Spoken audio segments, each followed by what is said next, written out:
pengaruh media massa itu berkurang. Sebagai sebuah sumber informasi, dia hanya peringkat ke-4, lalu ke-7 gitu.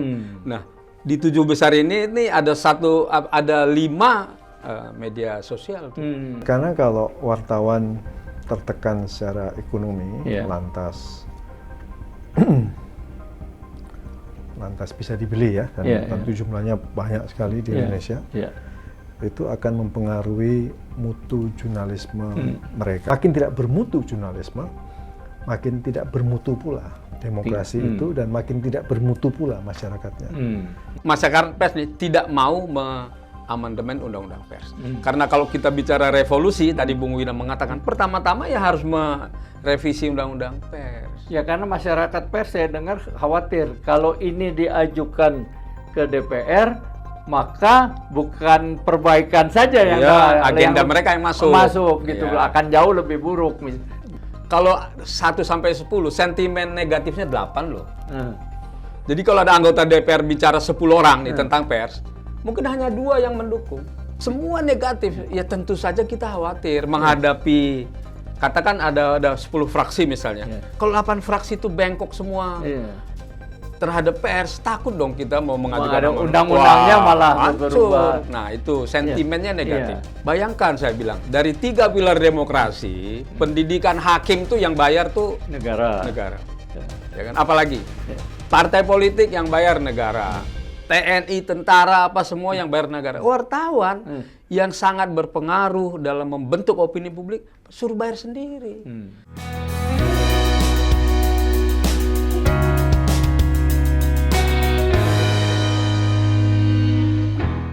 Halo, jumpa lagi kita dengan podcast 9. Tegakkan hukum, berikan keadilan. Podcast 9 adalah sebuah podcast yang digagas oleh 9 alumni Fakultas Hukum UI, mengangkat, membeberkan, menguak, mendiskusikan masalah-masalah hukum dan publik di ruang publik dengan objektif, fair, dan berimbang, tentu saja dengan narasumber yang kredibel. Nah, kali ini kita akan membahas persoalan masih terkait dengan pemilu. Apakah ada pers saat ini yang masih netral, masih independen, dan masih tidak berpihak? Inilah yang akan kita bahas bersama para narasumber kali ini. Yang pertama-tama adalah Ketua Umum PWI, Bung Henry Seabangun, dan yang kedua adalah Andreas Hartono. Beliau adalah pengurus dari Lembaga Pantau yang memantau media, berusaha meningkatkan kualitas media. Selamat datang Bung Henry di podcast 9. Terima kasih Bung Wina sudah diajak hadir podcast ini. Ya. Selamat datang juga Bung Andreas. Ya. Nah, kita mau bincang-bincang nih mengenai peranan dan posisi pers terkait dengan pemilu gitu ya. Kira-kira dan banyak dipertanyakan orang, masih ada nggak pers itu yang saat ini benar-benar tidak berpihak lah. Saya tidak tahu apakah istilahnya independen atau netral, tapi tidak berpihak kepada salah satu atau tidak anti kepada salah satu gitu ya. Kan yang selama ini disebut sebagai pilar sosiologis ya, bukan secara hukum nggak ada sebenarnya pilar keempat, tapi secara sosiologis pers adalah pilar keempat dan jadi harapan masyarakat gitu. Saya mungkin mulai dari Bung Henry. Gimana Bung Henry?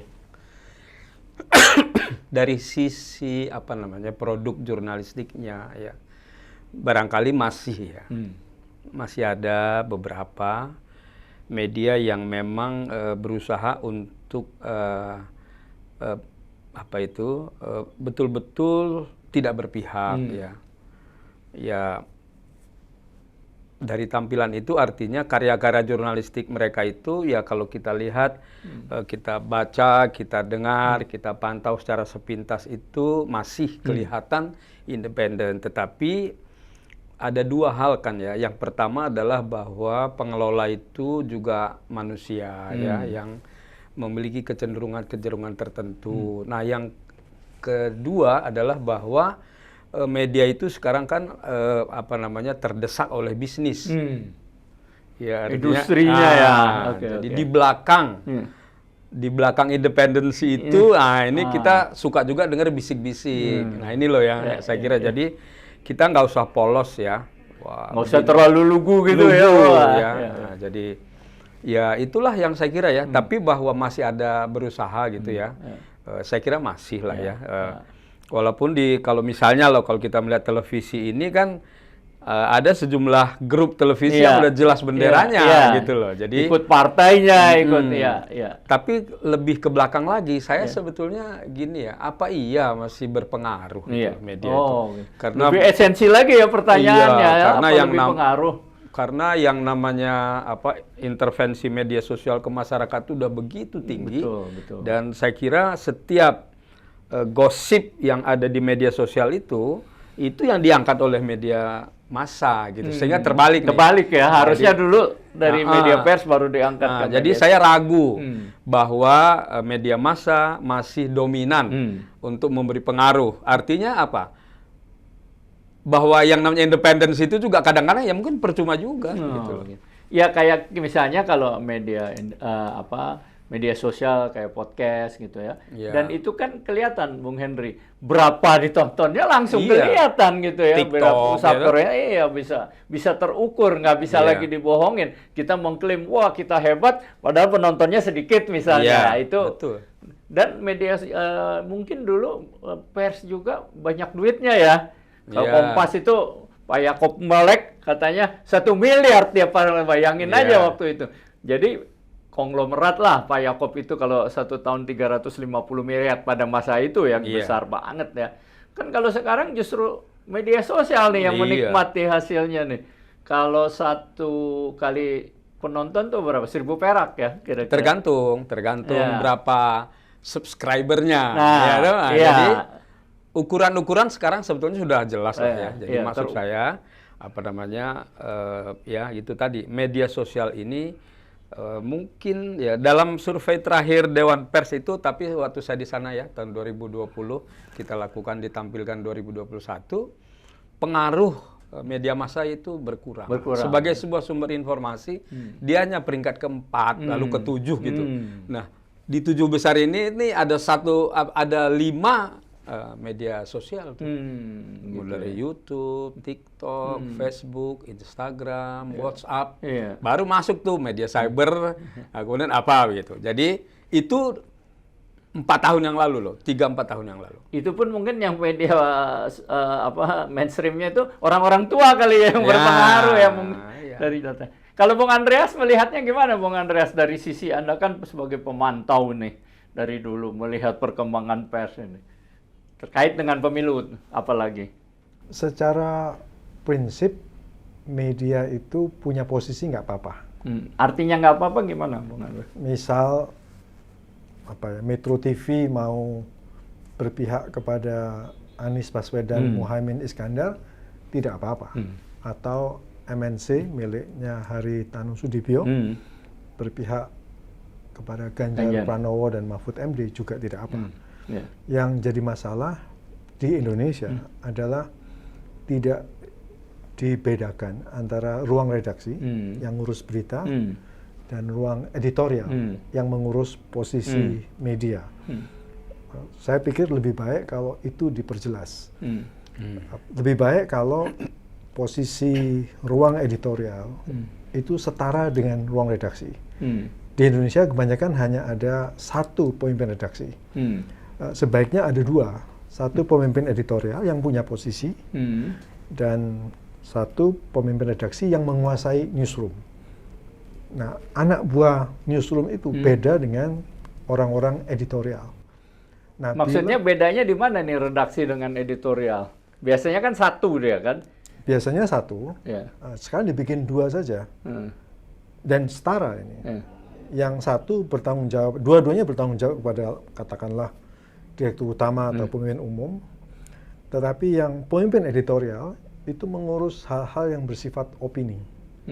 Sementara yang pemimpin redaksi itu mengurus redaksi yang lebih strict untuk tidak ada analisis atau apapun. Contoh yang bisa saya berikan mungkin New York Times ya. New York Times itu ada newsroom dipimpin oleh di situ namanya redaktur eksekutif, kira-kira 1.500 wartawan. Terus ada editorial room, mungkin hanya orang 30 begitu, tapi terkenal ya, Thomas Friedman, Maureen Dowd, ada yang dekat sama Partai Republik, ada yang dekat sama Partai Demokrat, dan setiap ada pemilihan umum di Amerika, New York Times itu endorse calon presiden, endorse mungkin Joe Biden atau sebelumnya saya lupa Barack Obama dan lain-lain. Tetapi pemimpin editorial itu tidak bisa mempengaruhi pemimpin redaksi dan posisi mereka tuh setara. Praktek itu yang tidak muncul di Indonesia dalam ya mungkin 100 tahun terakhir lah. Tapi kalau kan lebih menarik lagi kayak tadi kan, banyak pemimpin media itu terjun ke politik, masih menguasai medianya. Ya di Itali juga terjadi ya, di Itali juga terjadi. Tapi maksud saya ya nggak mungkin ngelawan. Ada ibarat kan katanya wartawan sama siapa aja berani, tapi sama juragannya, sama tokenya takut dia gitu ya.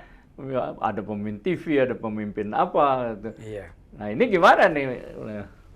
Sulit memang kalau di kita ini saya kira tradisi patron begitu ya. Jadi ya katakanlah jadi beginilah, ada wartawan ya yang kita kenal bagus begitu. Begitu masuk dalam sebuah grup berubah dia gitu. Jadi karena dia udah mungkin berhutang budi atau apalah itu loh di kita ini yang menurut saya memang agak sulit memberi kedudukan yang tegas seperti kata Bung Andreas tadi itu bagus, tapi saya nggak yakin bisa diterapkan di sini karena kan memang di kita ini sebuah serba ada tepos liro lah apalah begitu. Jadi saya kan ya katakanlah contoh lah ada satu stasiun televisi yang isinya wartawan-wartawan bonafit lah, kita kenal namanya. Begitu dia bosnya itu sudah jadi ketua partai, yang lain semua jadi kok berubah begini nih. Dulu kita kenal integritasnya tinggi, tulisannya kritis begitu ya. Ya nggak usah saya sebut nama, tapi kira-kira teman-teman udah bisa menerka di kelompok televisi mana ada banyak wartawan bagus, tapi ya betul-betul sekarang warna partainya yang muncul ketika bicara gitu. Nah ini yang terjadi fakta ya. Ini debat klasik sudah ratusan tahun. Karl Marx mengatakan bahwa wartawan ini adalah profesi yang unik. Dia tidak bisa disebut sebagai buruh, tapi dia buruh. Tapi dia juga disebut profesi, tapi dia profesi. Jadi ini beda dengan dokter, pengacara, atau buruh pabrik, garment. Ini adalah profesi yang pekerjaan yang unik di dunia. Buruh bukan, profesi buruh iya, profesi iya. Nah, setengah-setengah gitu ya? Ya campur lah. Mau dibilang bukan buruh ya jelas buruh tadi sehingga susah untuk tidak nurut sama bosnya. Tetapi dia punya nilai-nilai yang harus dia tanggung sehingga dia juga harus punya kemampuan untuk melawan majikan dia. Menurut Bob Woodward dari The Washington Post, itu penulis buku itu kan apa namanya? All President's Man lah. All President's Man yang mengungkap Richard Nixon sampai mundur. Menurut dia, ruang redaksi yang bermutu itu adalah ruang redaksi yang bila mengharuskan harus melawan kepentingan bisnis dari perusahaan yang menaungi ruang redaksi tersebut. Apakah di Indonesia bisa?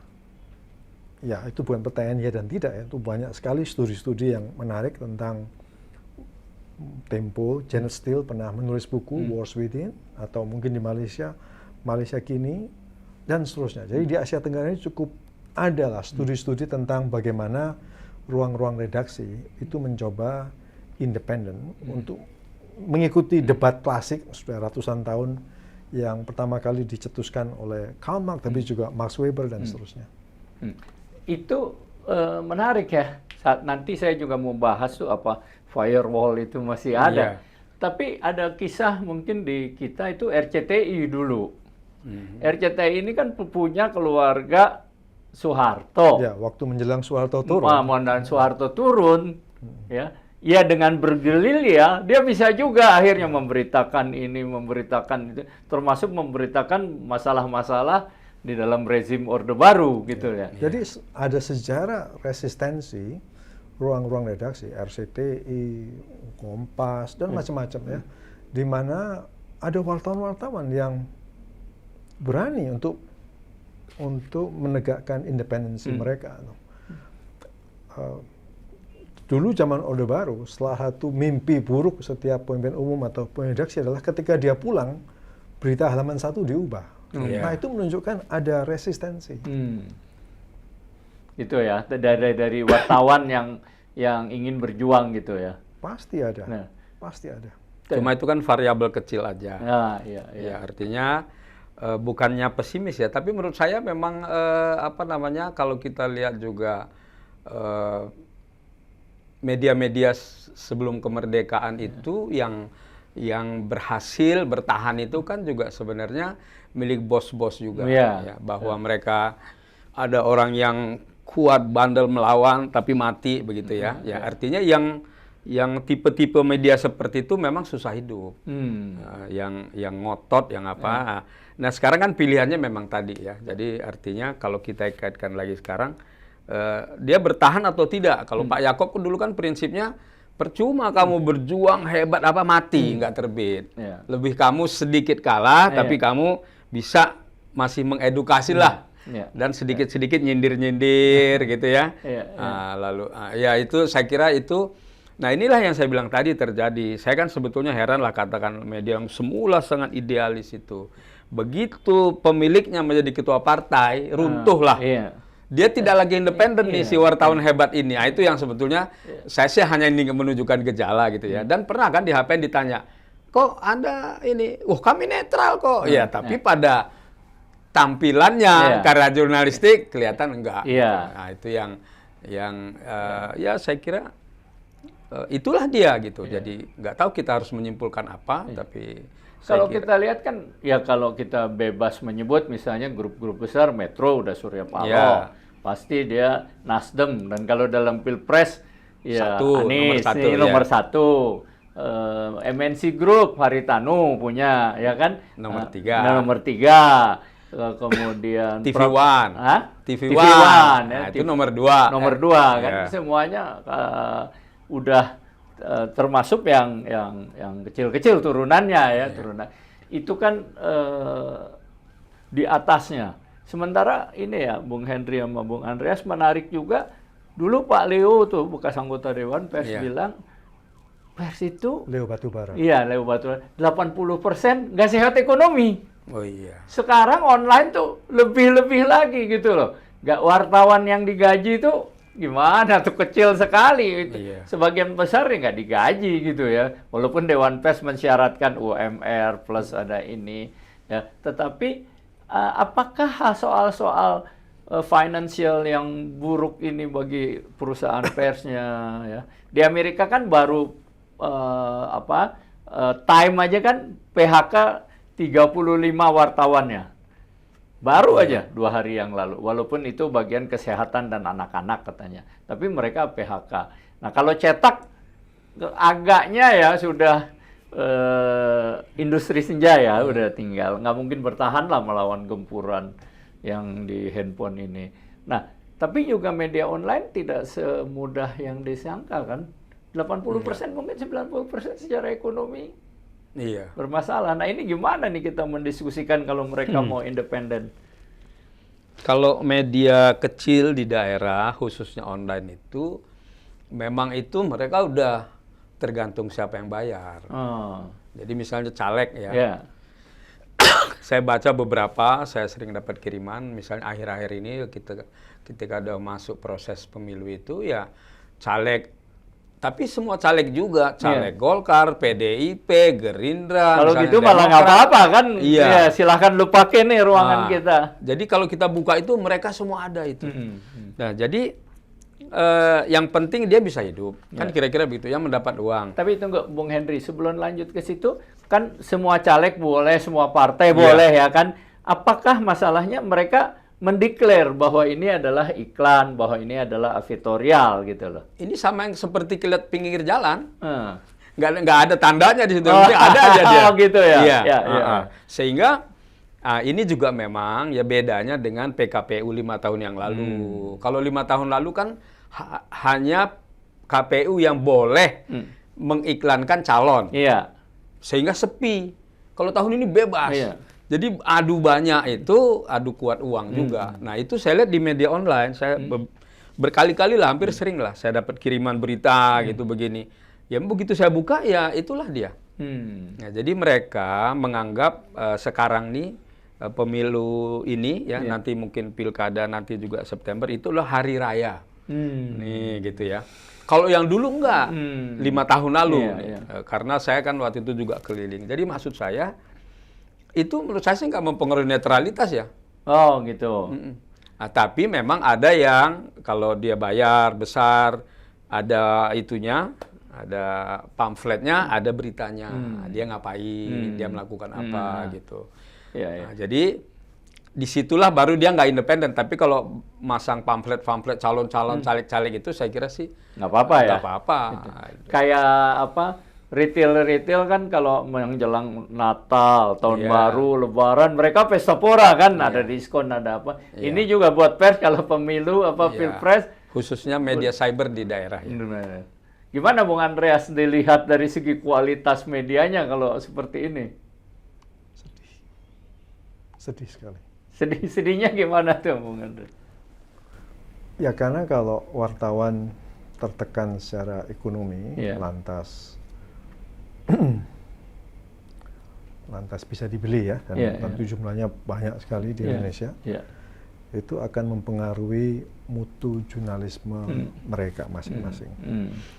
Nah, saya percaya pada adagium bahwa makin bermutu jurnalisme, makin bermutu informasi yang didapat oleh masyarakat bersangkutan, sehingga makin kaya informasi yang mereka dapat, dan hasilnya dalam bentuk demokrasi lewat memilih atau apapun public policy itu makin baik dan masyarakatnya makin bermutu.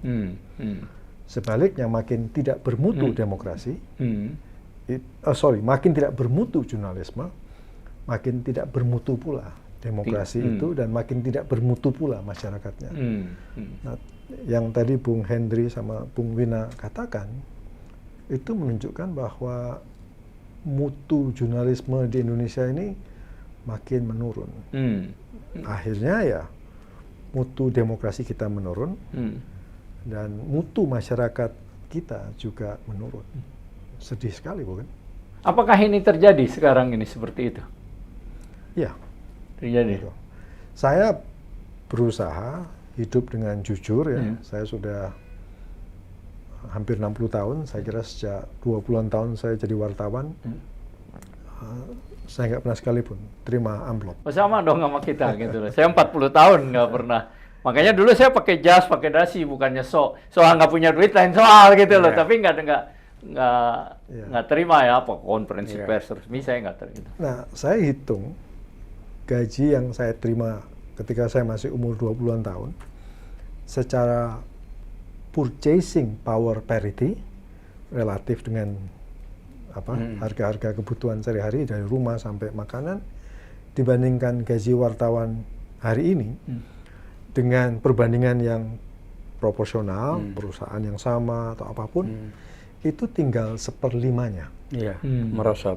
Ya. Kasihan juga ya wartawannya ya dengan tingkat gitu, perusahaan persnya juga. Masyarakat harus tahu bahwa kalau wartawan terus-menerus begini, ini bukan hanya kita yang harus sedih, tetapi warga masyarakat harus ikut sedih, baik itu pemerintah, baik itu masyarakat, usaha, bisnis dan seterusnya.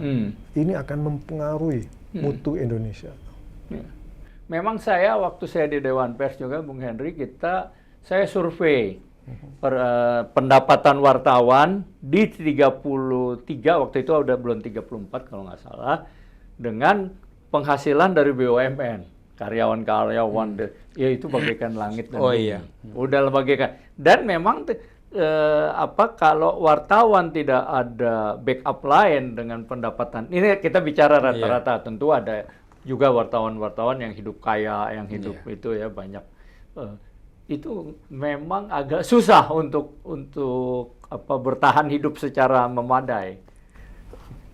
Kalau kita pertanyaan adalah bagaimana membuat satu income mereka naik.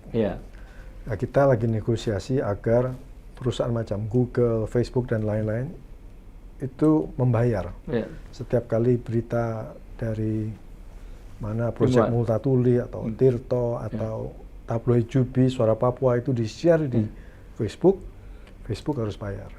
Nah itu juga sebenarnya bagus, tapi kan juga pedang bermata dua. Nanti Facebook, Google-nya ada asas timbal balik. Kalau gua bayar punya lo, nggak apa-apa kita bayar. Tapi kalau lo mau ngutip punya gua, lo bayar juga dong, gitu kan kayak gitu. Dan ini kayaknya masih debat kontroversial juga gitu, debat publisher right ini. Iya masih. Cara lain adalah mendidik masyarakat untuk membayar. Kayak New York Times, kayak The New Yorker. Sekarang kaya raya. Saya punya banyak teman kerja di situ, apalagi website yang punya database besar ya. Tempo juga kan sebagian berbayar gitu ya, mau membuat. Nah, cuma kan kalau saya baca, saya lihat satu hari ini jutaan, miliaran informasi berlalu lalang dan semuanya gratis gitu loh. Nah itu, jadi survei Dewan Pers waktu itu kami bekerja sama dengan LSPR yang satu lagi dengan UI Jogja gitu ya. Ya masyarakat kita maunya informasi gratis. Jadi kalau dia pakai yang namanya kunci kayak Kompas ID lah. Nah, itu susah. Padahal bayarnya hanya 100.000 setahun. Jadi satu hari itu hanya 2.000 perak lah, ya toh? Ah, ini masalah di kita. Jadi nggak bisa ya dibandingkan itu. Saya kan pernah juga dulu diajak Institut Jurnalismus Berlin ya, ngeliat lah di sana begitu. Ya mereka itu memang mau.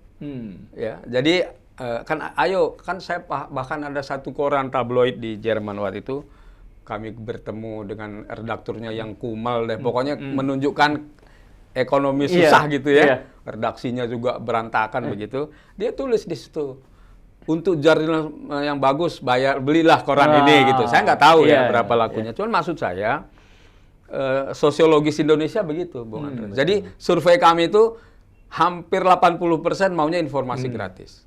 Nah, padahal mungkin sampah gitu loh, ya kan? Nah, jadi itu salah satu kesulitan. Ya, saya juga begini, tapi kalau saya kembali ke awal ya, inilah kesalahan reformasi. Kesalahan di undang-undang, kesalahan masyarakat pers. Nih ada. Kesalahan masyarakat pers. Pembiayaan pers dari mana coba di undang-undang pers? Satu, organisasi perusahaan pers. Organisasi wartawan, hibah, dan bantuan yang tidak mengikat 4. Yang dua ini sekarang apa? Perusahaan pers bisa apa? Menyumbang kehidupan masyarakat. Yang kedua, untuk dirinya sendiri aja udah survive-nya susah. Saya kan pernah waktu Menteri Kominfo-nya Pak Rudiantara, HPN Padang, kami kebetulan ngisi session di UNP, Undang Negeri Padang. Waktu mau ke kota itu saya diajak ikut lah. Saya bilang, Pak, bantulah wartawan ini. Bayangkan, saya bilang, dari 3 pilar demokrasi, pendidikan hakim tuh yang bayar tuh negara. Ya kan? Apalagi partai politik yang bayar negara, TNI, tentara, apa semua yang bayar negara. Wartawan yang sangat berpengaruh dalam membentuk opini publik suruh bayar sendiri. Dia bilang begini, Bang, di dalam sistem kita sekarang ini pers itu bukan tanggung jawab negara. Kan waktu bikin undang-undang juga masyarakat pers sendiri yang nggak mau dibiayai dalam tanda kutip. Bahkan kan Dewan Pers juga tidak mau dulu dibayar. Udah mau dikasih kayak KPK, kayak mana kan gajinya dari bukan pemerintah ya. Dari negara. Dua hal berbeda. Nggak mau kan? Nggak mau kita. Sampai sekarang pun anggota itu dibayar dengan hibah. Sehingga nih simple aja. Anggota Dewan Pers sekarang pendapatannya mungkin 11 juta. Itu dari dibikin mekanisme seolah-olah apa gitu. KPI 25 juta begini-begini. KIP dapat rumah kontrakan, dapat asisten, dapat mobil. Dan pers kan enggak. Nah, komisi-komisi lain juga begitu. Sama. Kemarin Nah, di sini ada punya punya sespri, punya ajudan 2 orang nih. Punya bingung juga nih katanya. Kita naik KRL. Saya Mas Temi sering naik KRL tuh. Dia dari Serpong, saya dari Bintaro, ketemu. Ini kita gelantungan begini. Maksud saya itu salah satu ya. Kita merasa kuat. Nah, itulah makanya saya bilang. Contoh terakhir lah. Waktu itu kita ada ide nih. Saya sampai sempat menulis, berdebat sama Ilham Bintang. Bahwa mereka yang sudah memiliki sertifikat kompetensi dikasih tunjangan dong sama pemerintah, negara. 1 juta seperti guru ya. Itu siapa? Tanpa mempengaruhi independensinya, maksud Anda? Enggak, ini ide, baru ide, udah dipotong. Wah, itu akan membuat pers tidak independen. Loh, saya bilang, anggota DPR itu per kepala itu dibayar loh sama pemerintah itu. Independen enggak dia? Enggak juga. Enggak ngaruh. Apalagi anggota DPR, kunjungan kerja banyak tuh duit-duitnya. Nah, itulah maksud saya. Jadi di sini pernah dalam satu sesi dengan Komisi 1 ya, mereka bilang kita lagi nunggu rapat ya, ada Tantowi Yahya, ada Gus Coy siapa tuh PKB, ada juga Roy Suryo masih ada itu. Ada lagi Suditomo ya. Udahlah pers ini nggak usah angkuh lah. Ya kan? Kami kasih kalian tuh komisionernya itu yang pantas, ya kan? Supaya setiap hari, nah itu juga problem. Anggota Dewan Pers tidak mau setiap hari datang ke Dewan Pers, beda dengan KPI dan KIP. Nah, kemudian ada pembiayaan. Nah, gitu loh. Sekarang uji kompetensi coba, berapa? Kita minta sumbangan juga kemana-mana ya. Dewan Pers hanya mampu 500 per orang. Ada 100.000 lah wartawan. Kapan selesai? Jadi maksud saya, ya ini hanya salah satu faktor lah ya yang membuat lalu kita ini begini. Kemarin kita waktu COVID kan kita minta insentif pajak untuk kertas. Nggak seberapa juga. Kita minta insentif untuk menunda pembayaran PPh, PPN, entah apalah begitu ya yang dikutip. Nggak ngaruh juga. Kemudian ada scholarship. Paling 2.500 wartawan se-Indonesia nggak cukup. Nah inilah maksud saya. Mari kita memisahkan tadi Bung Henry negara jadi, dengan pemerintah. Dogma yang mengkhawatirkan pokoknya pers itu kagak boleh terima apapun dari negara. Itu udah nggak berlaku sekarang. Bisa Anda elaborate lebih lanjut? Sebentar. Yang membuat RUU pers itu juga kita berdua. Iya, betul. Gimana ceritanya dulu? Ya, dulu kan memang kita tidak membayangkan satu teknologi seperti sekarang. Ya kan, tadi itu Kompas itu masih 1 miliar saya hitung. 1 hari net 3,5. Nah, itu ada kotornya, ini net profitnya. Setelah pajak, setelah apa, bayar wartawannya mahal tuh kan, segala ini masih sangat untung. Kita nggak berpikir bahwa kemudian ada informasi, ada mesin pencari berita. Itu nggak kita ya. Tahun 98 waktu itu. Dibuat tahun 99. Iya, jadi masih ada, kita juga beranggap masih ada doktrin-doktrin dari Barat, jangan touch sama sekali uang dari negara. Kalau Anda touch uang dari negara, maka Anda akan terkooptasi oleh negara. Nah dulu kan gitu. Bahkan kita nggak mau misalnya Dewan Pers dibiayai oleh negara, itu nggak mau. Padahal kan udah ditawarkan DPR, udah kami membiayai walaupun Anda independen kayak komisi KIP, bahkan KPK itu uangnya dari negara. Walaupun dia mungkin bisa menangkap pegawai Departemen Keuangan, dia menangkap semua. Dan KPK kan dipilih oleh DPR, tapi bisa menangkap juga DPR-nya dan banyak anggota DPR. Nah, waktu itu suasana kebatinannya adalah pemberontakan terhadap zaman Orde Baru yang sangat menekan, yang sangat segala bahkan siup segala pakai duit kan dulu dibayar. Nah, kita nggak mau. Itu adalah euforia pada saat itu gitu ya. Yang kemudian dunia, nah ini yang justru saya mau tanyakan diskusi. Tapi mungkin sebelumnya saya juga mau setback dulu ke sejarah pers Indonesia nih, Bung Andreas, Bung. Saya kan selalu bilang pers Indonesia itu pemegang saham loh kepada Republik ini. Sebelum ada namanya bangsa Indonesia, sebelum ada konsep ya Indonesia merdeka, itu kan pers terus dari dulu.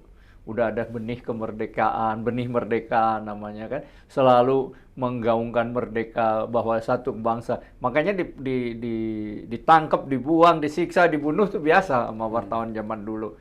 Sampai ya berperan ya yang praktis menyiarkan kemerdekaan Indonesia ya, dibawa ke RRI naskahnya dan sebagainya. Sehingga malah kita tuh kalau dibilang waktu itu ABRI sangat berperan, kita bilang pers justru lebih dulu berperan. Artinya kita pemegang saham di Republik ini nih. Nah, pemegang saham ini kok nasibnya ya kayak gini gitu loh. Sangat kontradiktif. Ya itu tadi. Jadi maksud saya itu kan saya ini sekarang menggaung-gaungkan itu PWI merah putih. Saya menyampaikan juga kepada beberapa ya, saya ke daerah, saya bilang jangan dianggap sepele loh nasionalisme wartawan dan media, saya bilang. Sejarah menunjukkan, sejarah membuktikan, sehingga sebetulnya adalah kewajiban negara membantu media supaya hidup sehat. Nah, contoh nih, Sumut nih, waktu itu gubernurnya itu, dia ngasih 1 tahun 5 miliar untuk khusus media cetak. Karena dia tahu udah ngos-ngosan nih, dikasih, dibagi. Ini untuk kamu hidup. Gitu. Dia nggak mempengaruhi apa. Nah, menurut saya hal-hal seperti itu menunjukkan dia paham. Medan itu sejarahnya pers dari zaman dulu, korannya macam-macam dan segala macam, perlu disupport. Nah, saya dengar juga di Bali ada, gubernurnya juga begitu. Ayo bantu. Tapi tanpa ikatan sama sekali tuh ya, Bung Henry. Nggak ada ikatan. Boleh ngeritik yang memberi. Oh ya, mereka tetap seperti biasa. Nah, inilah maksud saya, masa ya kita menunggu inisiatif 1, 2, 3 gubernur 4, 5, 6, ya kan? Ini kan seharusnya kebijakan bersifat nasional.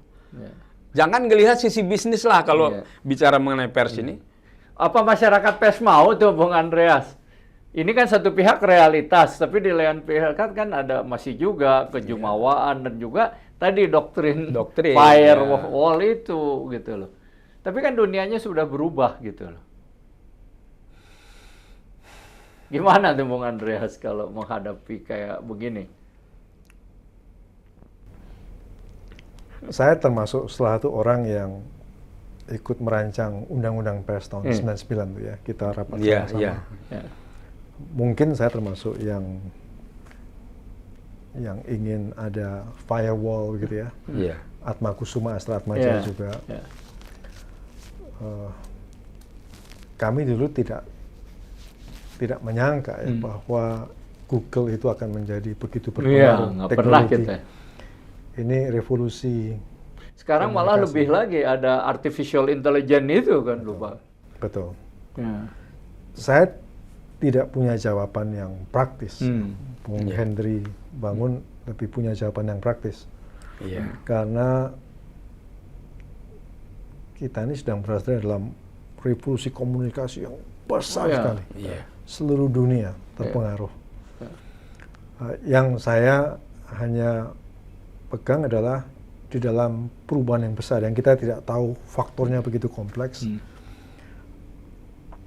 Ya, melangkah dengan perlahan-lahan. Saya tidak menafikan apa yang tadi Bung Henry lakukan. Tetapi saya sendiri tidak punya jawaban yang final gitu. Tapi saya hanya tahu bahwa jurnalisme itu relevan buat demokrasi. Gitu. Surat kabar mungkin akan menghadapi nasib yang buruk. Wartawan mungkin akan menghadapi gaji yang jelek. Jurnalisme tidak dianggap sebagai profesi yang mulia oleh generasi muda. Tetapi saya sangat percaya pada jurnalisme. Saya nggak tahu jalan keluarnya apa. Bung Henry, mungkin nggak saatnya sekarang adalah revolusi pers gitu loh. Artinya dulu kan pers juga disebut jurnal lah ya, dari jurnal-jurnal ceritanya segala. Kalau dulu ya makna charter itu. Sekarang kan udah beralih tuh. Maksud saya jurnalismenya itu tetap ada, tapi tidak di sekedar cetak di pers konvensional. Nah, seperti podcast kayak gini, ini merupakan bagian dari jurnalisme baru gitu, new journalism. Yang mungkin 10 tahun yang akan datang juga nggak tahu saya bisa berubah. Ketika online kan dulu baru ya, sekarang ketinggalan juga. Real time, Anda bisa jadi wartawan sendiri kok. Yang penting adalah bagaimana sikap kita terhadap prinsip jurnalistik. Kalau alatnya siapa aja gitu loh. Gimana Bung Hendriana? Jadi gini ya, saya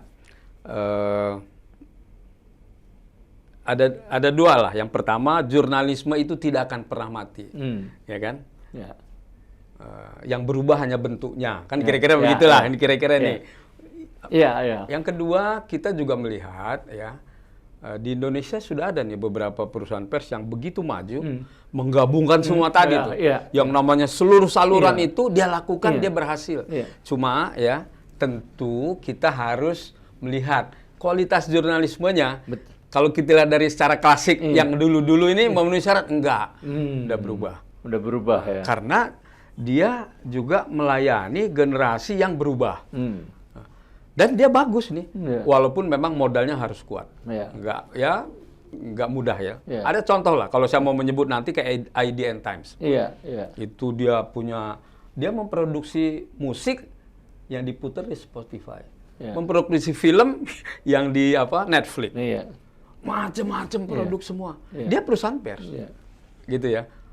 AI-nya udah jalan terus, untuk berita-berita tertentu dia nggak sentuh, tapi maksud saya ini sudah terjadi dan berhasil loh. Tetapi kan kita harus melihat apa iya kita ini tadi kalau ngelihat dari standar yang lama kok kayaknya ini ya gitu ya. Nah, kalau saya sih begini, saya berpendapat pertama-tama ini yang saya juga canangkan di PWI ketika saya memimpin. Yang penting kita ini wartawannya berkualitas dulu, dalam tanda kutip lah dengan segala itunya ya. Nah, makanya kita akan meluncurkan SJI ini nanti rencananya 6 Februari. Itu wartawannya itu memiliki wawasan kebangsaan, memiliki integritas, multitasking platform. Kemudian yang keempat itu bisa mandiri lah. Gitu. Nah, ini yang kita didik itu, ya berhasil atau tidak kan kita nggak tahu. Yang penting kita tanamkan, inilah seharusnya wartawan masa kini nih untuk menjawab tantangan tadi. Nah, tetapi menurut saya satu yang kita jangan negara harus bertanggung jawab. Tanggung jawab negara itu harus ada. Nah, hanya saja ya pendapat masyarakat pers nih tidak mau amandemen undang-undang pers. Karena kalau kita bicara revolusi, tadi Bung Wina mengatakan, pertama-tama ya harus merevisi undang-undang pers. Ya, karena masyarakat pers saya dengar khawatir kalau ini diajukan ke DPR, maka bukan perbaikan saja yang agenda mereka yang masuk gitu, akan jauh lebih buruk. Gitu. Di Inggris juga begitu kan. Gimana maksudnya di Inggris begitu? Di Inggris itu negara ikut membantu terutama lembaga pers tradisional menghadapi krisis ini. Artinya di Inggris ini menarik juga, dikasih uang atau apa gimana atau insentif ya macam-macam. Macam-macam ya caranya. Pajak dan lain-lain. Tapi untuk tetap mempertahankan pers itu justru berkualitas dan independen. Ya, karena dianggap ini sedang menghadapi persoalan besar ya. Di Amerika tidak. Karena di Amerika bebas saja. Koran kecil banyak yang mati. Iya. Itu Amerika sangat kapitalis ya. Dia udah memang filosofinya beda sama kita ya. Saya kira sama kayak di kita. Kita ini kayak Amerika nih. Jadi begini, kami ini kan sering ke Komisi 1. Sentimen kalau 1 sampai 10, sentimen negatifnya 8 loh. Jadi kalau ada anggota DPR bicara 10 orang nih tentang pers, mungkin hanya 2 yang mendukung. Yang lain tuh apa nih kebebasan? Saya bilang begini, semua negatif. Ya tentu saja kita khawatir menghadapi, katakan ada 10 fraksi misalnya. Kalau 8 fraksi itu bengkok semua terhadap pers, takut dong kita mau mengajukan undang-undangnya malah berubah. Nah itu sentimennya negatif. Kemarin saya ada promosi doktor lah di satu daerah di Sumatera. Ini kalau pers masih begini gimana kita mau maju? Loh, ya kan? Nah gitu. Lalu mengadukan. Saya bilang, ini zaman reformasi loh. Anda menikmati reformasi. Sekarang ngomong bebas segala macam. Itu reformasi buahnya. Dan buah yang lain adalah pers yang bebas. Bebas berpendapat. Kalau salah, adukan, minta hak jawab. Ya cuma di kalangan atas nih, entah militer, entah polisi, pemerintah, eksekutif, legislatif, semua. Jadi menurut saya, kita berupaya mengubah cilaka gitu ya. Undang-undang pers maksudnya. Makanya barangkali kita perlu B.J. Habibie yang lain, gitu loh. Jadi karena dia eksekutif, kuat posisinya, dia yang memerintahkan, ayo, pers harus dibantu. Dan itu pun waktu itu kan suasana kebatinannya memungkinkan ke pers. Sekarang tadi kalau 8 dari 10 pun anti pers, bahaya juga memang. Saya nggak yakin lah kalau sekarang ini percuma lah. 98-99 tuh anggota DPR yang berperan terhadap undang-undang pers siapa saja? Golkar ya. Banyak ada Bambang ada Bambang Sadono dulu ya. Bu Aisyah. Bu Aisyah ini yang dia walaupun dia menghilang pers jangan sembarangan, enak di lu nggak enak di gue ya. Ada itu kan terkenal sekali ya. Banyak juga di situ dan menterinya kan Yunus Hussein waktu itu. Nah, presidennya Habibie yang menginstruksikan. Golkar waktu itu sudah berpihak ke pers gitu karena ada beberapa. Padahal sebelumnya Golkar sangat boleh dibilang misalnya ketua umum PWI otomatis harus salah satu ketua bidang lah dari Golkar pro ke sana. Pada saat itu udah karena tuntutan reformasi, ya mereka berubah. Dan undang-undang pers memang salah satu buah reformasi yang pertama-tama dan yang masih murni. Ya, sampai sekarang. Sampai sekarang kalau yang gitu loh. Kalau sekarang kan yang lain udah nggak semurni reformasi itu. Bahwa menghadapi kendala ekonomi itu mungkin tantangan juga gitu ya buat pers sendiri gitu. Jadi memang kalau digambarkan sekarang bagaimana kehidupan pers, 1 kesejahteraan mungkin 5 ya poinnya ya kan. Kualitas ya mungkin 6 kan kira-kira begitu. Nggak ada lagi yang kita bisa banggakan lah ya dalam kayak zaman Muhtar Lubis gitu kan kita selalu. Tapi on top of di luar masalah ekonomi ini dalam penelitian saya itu ada 2 hal lagi yang juga tidak kalah rumitnya. Nah, 1 adalah makin banyak pasal-pasal karet. Ancaman-ancaman. ITE, KUHP baru. Rahasia negara ya. Terus yang kedua, populisme, konservatisme itu makin meningkat. Tidak hanya di Indonesia, tapi juga di Thailand, di Myanmar, dan seterusnya. Itu membuat ruang gerak wartawan makin sempit. Iya, ada mungkin ke arah semacam itu ya. Dulu saya 4 kali di Bredel. Ya, zaman Orba ya. Mana saja dulu, Bung Vina? Ada di Fokus, ada Prioritas, ada di mana lagi? Fokus, Prioritas, Forum. Vista.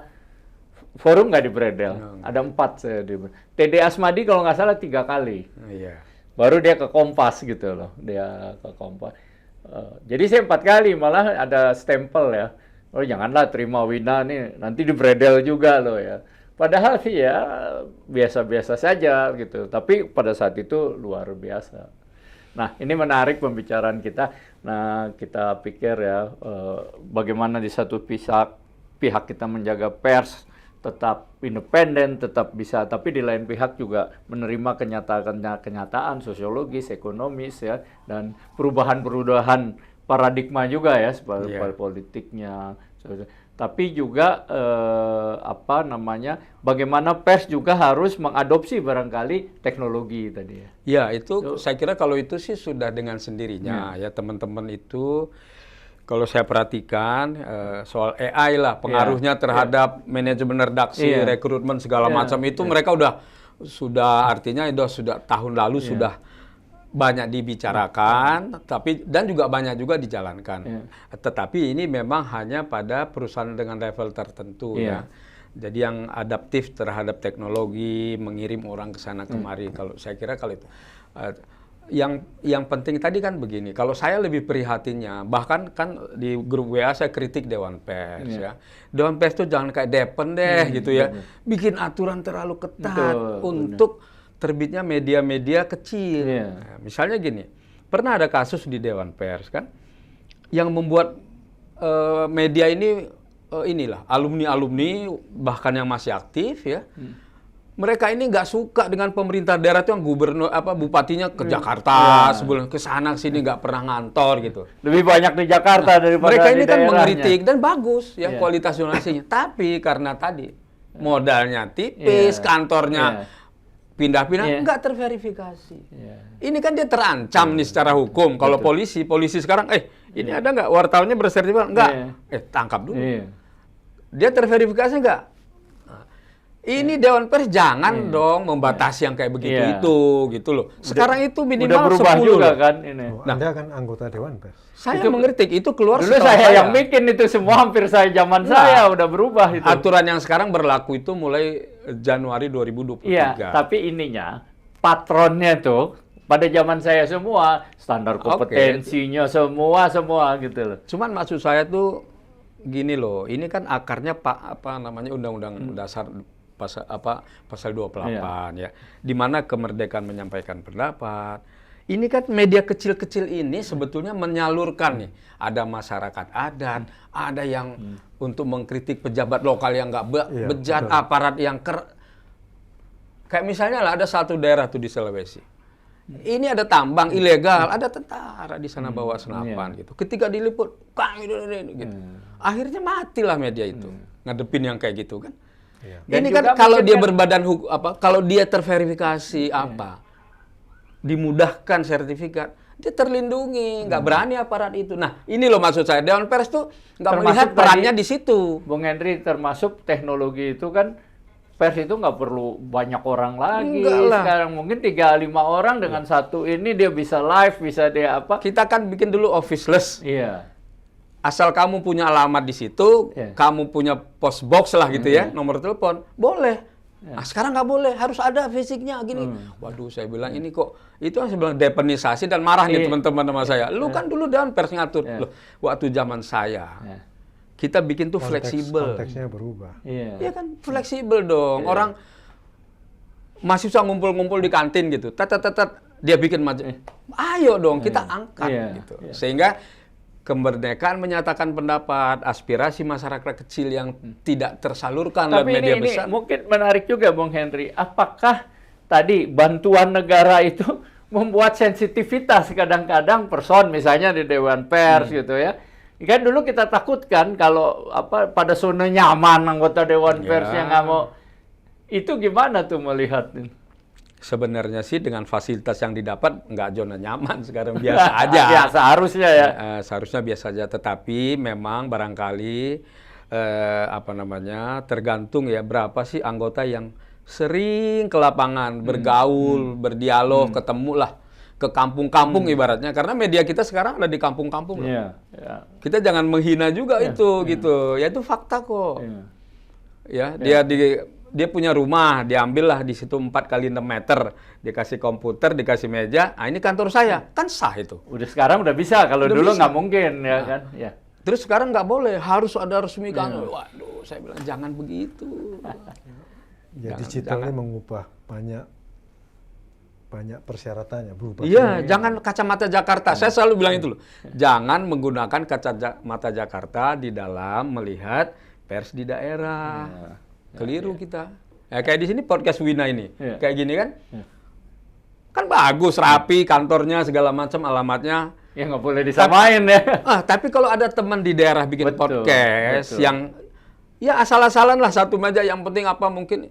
Masa kita menganggap modalnya kan tinggal pakai kamera, yang penting ada kamera, ada pakai mic, ada itu studio. udah selesai bisa itu. Itu loh maksud saya itu.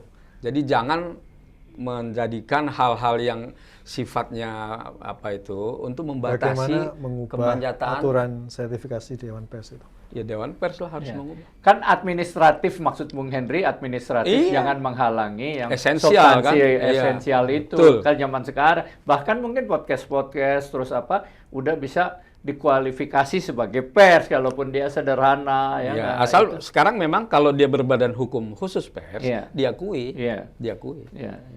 Nah itu, jadi maksud saya, apalagi tadi konteksnya kita berdemokrasi, dengan makin dalam tanda kutip banyaknya media-media yang ini lalu itu dengan apalah ya terkait dengan ini. Kita perlu media-media kecil yang kayak gitu, yang untuk yang murni. Kalau itulah dia suara rakyat. Strukturnya sudah berubah ya. Kalau dulu kan media-media besar inilah pilar-pilar. Sekarang karena teknologi, karena apa? Media-media kecil yang banyak ini yang mengontrol macam-macam, nggak bisa dipinggirkan juga ya, dimarginalkan. Ya. Apalagi misalnya dalam kasus pemilu ini kan yang dianggap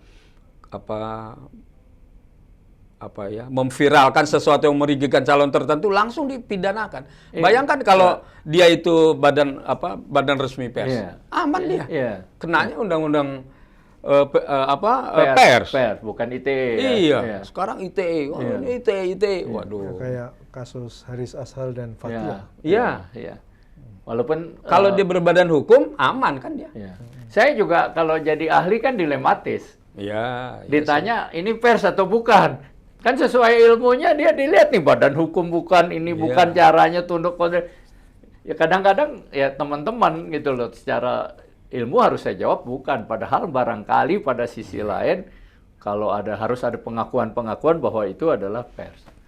Oke, saya rasa menarik ini. Ya, mungkin sebelum kita tutup closing statement dari Bung Andreas dulu deh. Apa closing statementnya?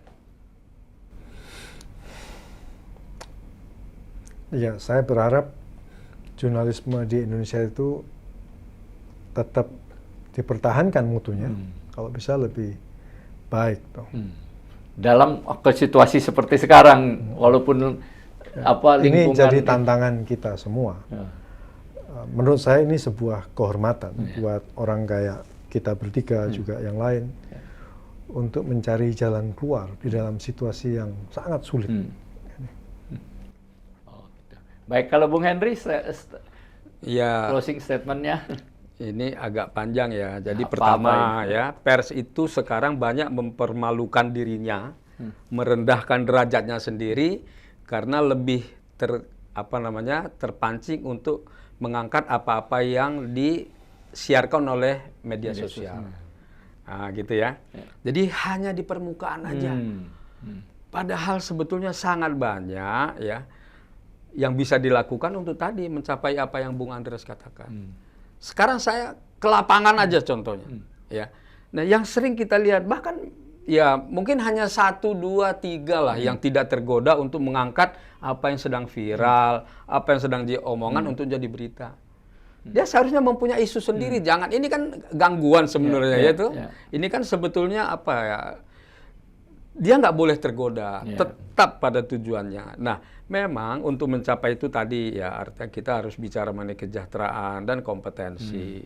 Nah, disitulah ya saya berpendapat negara harus ya bertanggung jawab. Ini tanggung jawab dia, seperti saya sebutkan tadi, adalah tanggung jawab negara untuk melatih orang-orang yang sangat besar peranannya dalam membentuk opini publik. Nah, kalau sekarang ya tentu nggak media massa lagi lah, termasuk media sosial. Nah, pernahkah ya, ada upaya-upaya sistematis oleh pemerintah untuk ya memperbaiki kualitas pelaku-pelaku media sosial? Supaya dia ingat, dia juga ada rambu-rambunya, kode etik. Kalau dulu kan kode etik blogger, sekarang kode etik podcaster, kode etik itu udah ada tuh TikToker. Udah ada belum kode etiknya? Belum. Ya di Indonesia lah, kalau di luar barangkali karena ada kesadaran. Perlu kita bikin juga kali ya. Kode etik Facebooker, kode etik TikToker, khusus yang menyampaikan informasi loh. Nah, jangan ada ini bunuh, ada ini hoax. Wah. Itu loh maksud saya. Jadi ini nanti juga kaitannya kalau tanggung jawab negara ini memang rumit lah ya. Tapi menurut saya harus. Jangan lagi ada jawaban, wah ini bukan tanggung jawab negara. Coba lihat tupoksi kami, lihat tugas kami nih Kementerian Kominfo, nggak ada ngurusin pers kok. Nah gitu loh. Jadi maksud saya jangan dilepas lah. Ini sekarang sudah dalam keadaan yang sangat darurat kondisi pers kita itu dari sisi kualitas itu. Jadi ayolah bersama-sama, masyarakat pers sendiri nggak akan sanggup, apalagi dengan kondisi ekonomi sekarang ya. Nah, jadi ya kalau memang mau kita menjadi negara demokrasi yang bagus ya tadi kualitas pers harus ditingkatkan. Itu jawab bersama, jangan ya termasuk parpol-parpol besar. Ya kan, harus merasa bertanggung jawab. Jangan dilihat sisi jelek. Anda dulu sebesar ini kan karena pers juga. Itulah. Baik, Bung Henry, terima kasih udah hadir di Podcast 9. Bung Andreas, terima kasih juga. Demikianlah ngobrol-ngobrol kita, bincang-bincang kita tentang masih adakah pers yang tidak berpihak. Sampai ketemu pada Podcast 9 yang akan datang. Tegakkan hukum, berikan keadilan.